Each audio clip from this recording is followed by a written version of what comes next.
Welcome to Transnational Competition Law course and dear learner and viewer.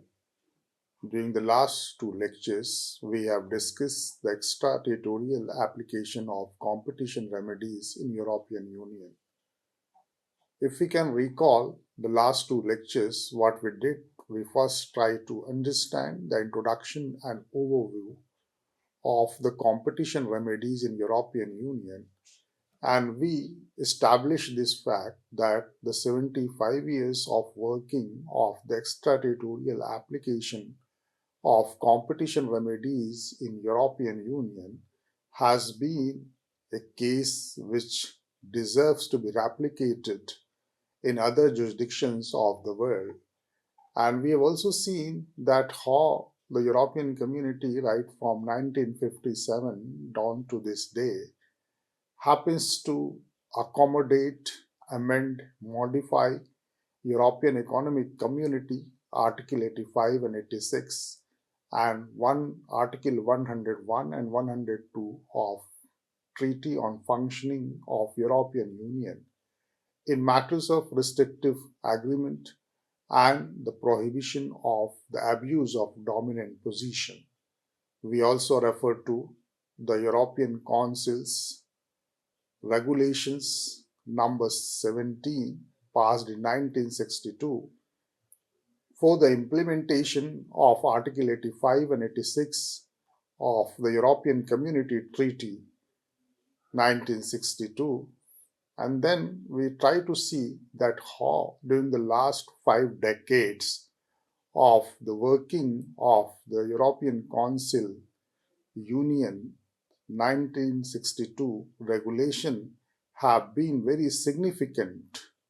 in heralding the competition remedies through experimentations and constant modification. Thus, we see the entire antitrust system of the European Union under the Regulation 1962 based on direct applicability of the prohibition rule set out under Article 85 and 86, and then it has virtually tried to construct a very centralized authorization and system parallels to the European Commission, national courts, and national authorities for adjudication of competition dispute vis-a-vis advancement of the competition remedies. We have also taken note of European Commission Notice on Remedies 2004 and European Commission Regulation 2008 vis-a-vis the Organization of Economic Cooperation and Development Competition Remedies 2011 and United States Antitrust Remedies Manual 2022. We have taken note of again Article 81 and 82 and with that of Article 7 of the European Council Regulation 2003. We have perused all the relevant sections of the Article 17 of the regulation, European Council Regulation 2003, and came to the conclusion that there happens to be one, the merger regulation and the implementing regulations working very well under the European Commission notice on remedies. And then in that exercise, we also noted that the European law happens to encompass a very vibrant system of advancement of the competition remedies. Dear learner and viewer, today we are going to discuss the European Commission regulation of 2003 in a sense that how it tries to address those questions under. Dear learner and viewer, we are going to discuss the European Competition Regulation 2003 and try to see that how the mandate of Article 7 of the European Commission Regulation 2003 is going to reflect some very important sets of reform in advancement of competition remedies. What we see once we try to peruse the different sections of like sections of the European Commission Regulation 2003, we find that a very simply simplistic view which has been taken under Article 7.1 of the European Council Regulation, which talks about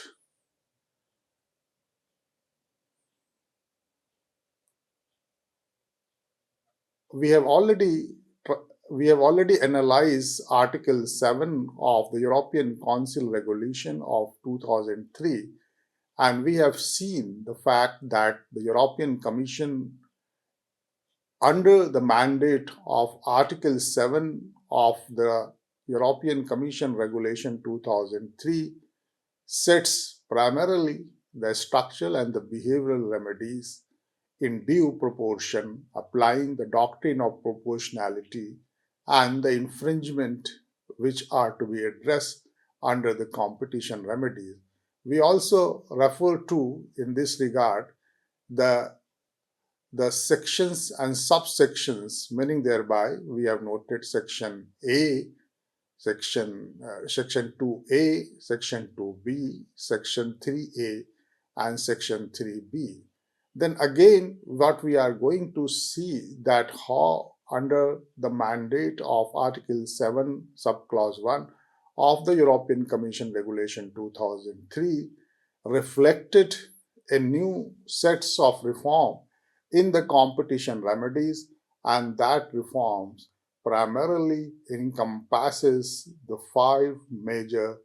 dimensions, and all those dimensions needs to be understood within the ambit and scope of extraterritorial application of the competition remedies in European Union. Now let us try to see that what section 2A of under Article 7.1 of the European Commission Regulation 2003 enunciated. It simply tries to locate the broad aims and objective of the remedies, and if somebody is interested to know that what kind of remedies are being fostered and advanced by the European Union, the answer to that question lies not under Section 7, although Section 7 have very well and very succinctly reflected on the issue that in matters of advancement of the competition remedy, it has a structural remedy and the behavioral remedy. Vis-a-vis, it applies doctrine of proportionality to redress all kinds of the infringement cases under the competition disputes and the market disputes and the firm's dispute. Here, section 2A is equally important to see that if we want to have a kind of a space, do we have some kind of a space beyond structural remedies, beyond behavioral remedies, beyond the doctrine of proportionality, beyond to look at only the kind of the infringement which has been committed in the market and all kinds of distortions or aberrations in the market, then section 2A also obliquely try to hint about that the actual application of section 2A is to engage into a very constructive kind of the feasibility and constructive interpretation of all the remedies, and the remedies which are enumerated under Article 7A of the European Council Regulation 2003 are indicative, and by virtue of some kind of an innovation and novation, we can think of a large number or different variety of the remedies. The idea here is to look at the competitiveness of the market, the prevention of the dominant behavior in the market, prevention of the anti-competitiveness in the market, and the overall and overarching objective of the competition remedies is the restoration and sustenance of the competition. From that standpoint, Article 7, Subclause 1 of the European Commission Regulation 2003, and especially Section 2A, tries to create broad goal, broad aims, broad objective of the remedies. Then, dear learner and viewer, we will try to see that how that broad goals of the competition policies are going to be achieved. That can only be answered after the careful perusal of section 2b of, of the European Council Regulation 2003. And this section 2b precisely engages itself to see that how and in what manner an effective remedy, competition remedy, are to be advanced, how that the doctrine of proportionality can be applied very brilliantly and very intelligently, and how we will try to establish a direct nexus between the actual infringement and actual loss and actual damages which has been caused to the parties and to the firm in the market by way of anti-competitive activities or abuse of dominance. Then section 2b tries to locate some kind of the intelligible nexus and intelligible differentiate in matters of proportionality of the uh, competition remedies, and to see what are the broad remedial linkages are to be established within the doctrinal framework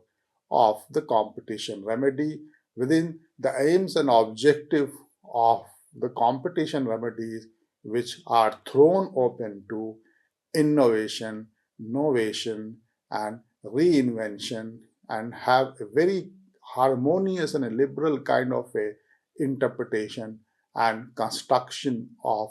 the competition remedies. Then, dear learner and viewer, we have to refer to section 3a of the European Commission Regulation 2003, which talks about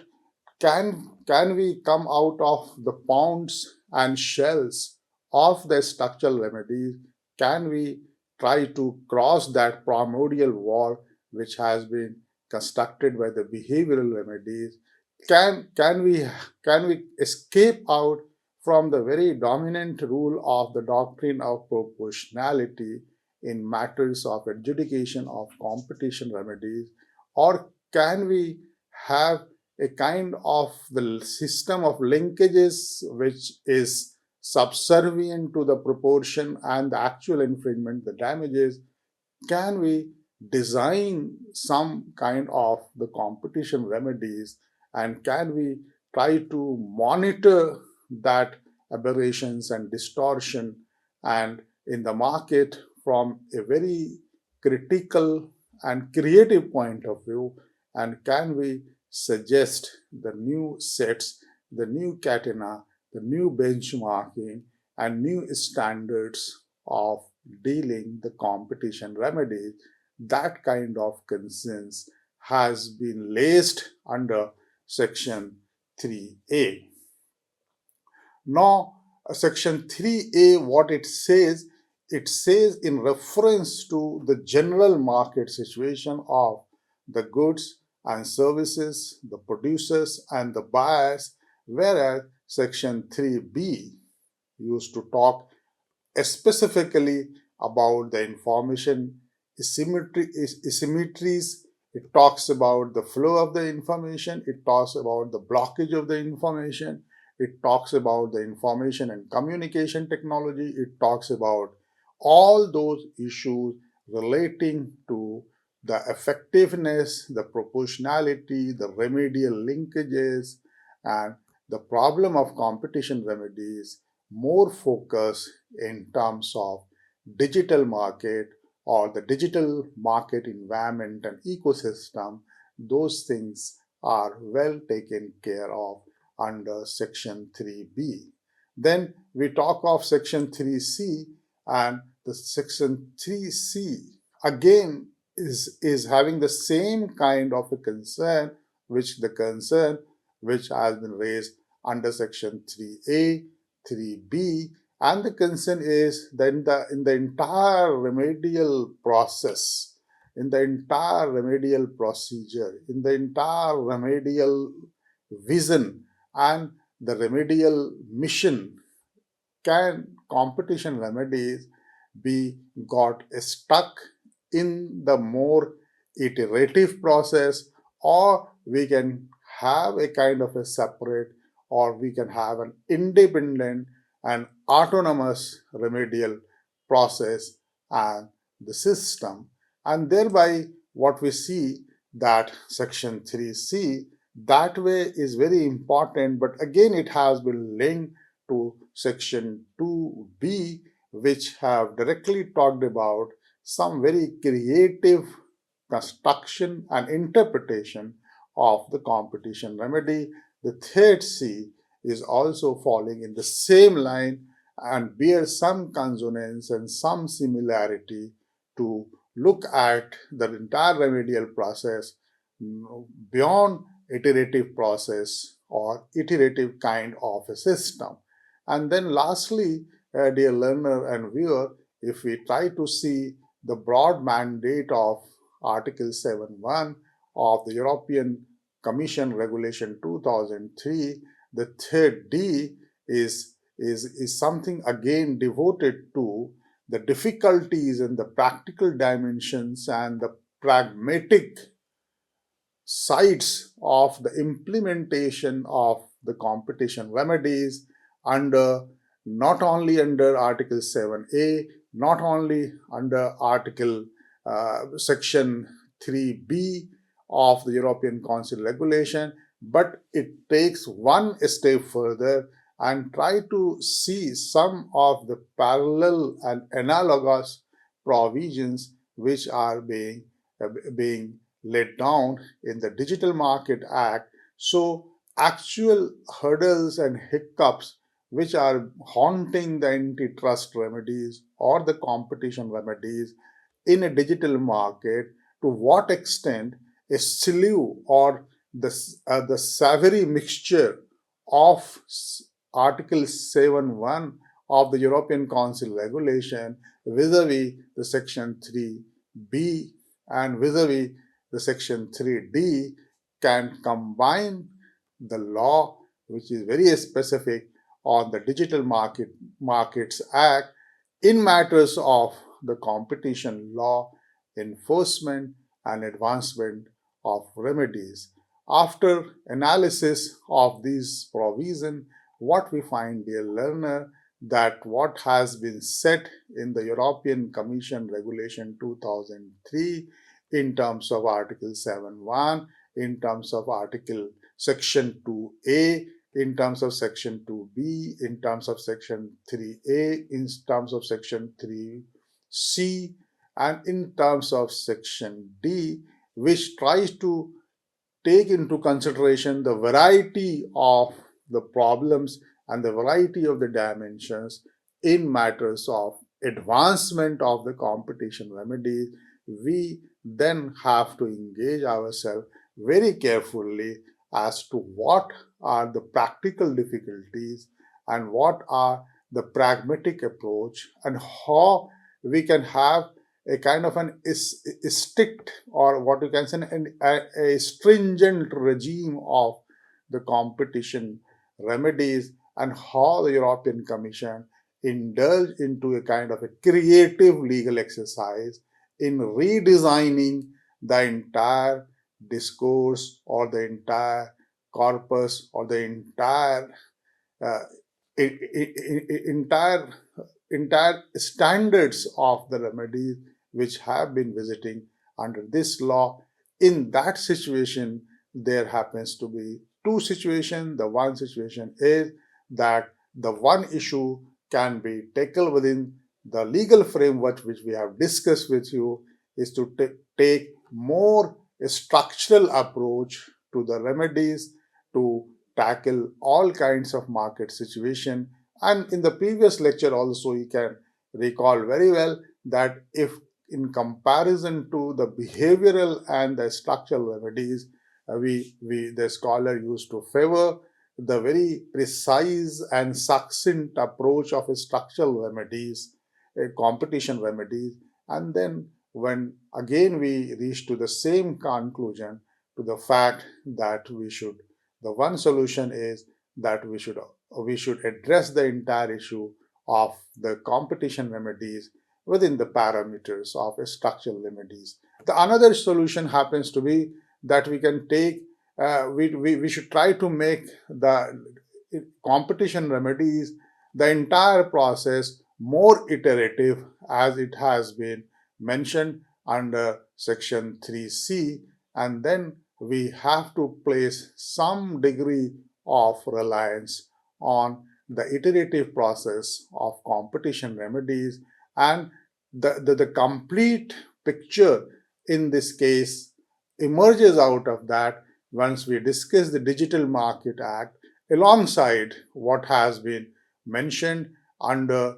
Section 3B of Section 7.1 of the European Council regulation vis-a-vis the Digital Market Act. Then we find that a combined reading of Section 3B and 3D along with the Digital Marketing Act will try to solve all difficulties of antitrust remedies in the market situation. Thus, what we see that Article 7.1, which empowers the Commission to impose antitrust remedies, but does not give a lot of guidance as to where the limit of its power lies, where it starts, where it ends, or what is the range of the power which the European Commission enjoy in matters of advancement of remedies. In this connection, we have to refer to the remedial power and which has been given in the section A of Article 7.1 of the European Council Regulation 2003, and another answer has been laid down in the adherence of the requirement of what you call the section B of Article 7 of the European Council regulation. In this respect, we will refer to one case law and will conclude to the point that GCN, and in Microsoft case, it was found that the competition remedy may put an end to anti-competitive effect, and the remedy happens to be really appropriate means of putting an end to the abuse in question, and competition remedy has all kind of a capacity and potential in resolving the competition disputes if it has been rightly identified. So with this case law of GCN in Microsoft case, we can say that the remedies which we have discussed within the pale and purview of Article 7 of the European Council uh, Regulation 2003 vis-a-vis Section 2A, Section 2B, Section 3A, Section 3B, Section 3C, and Section 3D, we find that the extraterritorial application of competition remedies in the European Union happens to be a case of utmost success and has all potential to guide the other jurisdictions of the world in matters of advancement of competition remedies. With this, dear learner, I end my lecture on the European Commission regulations, ambit, scope, and reach in matters of advancement of competition remedies. Thank you very much. Happy learning.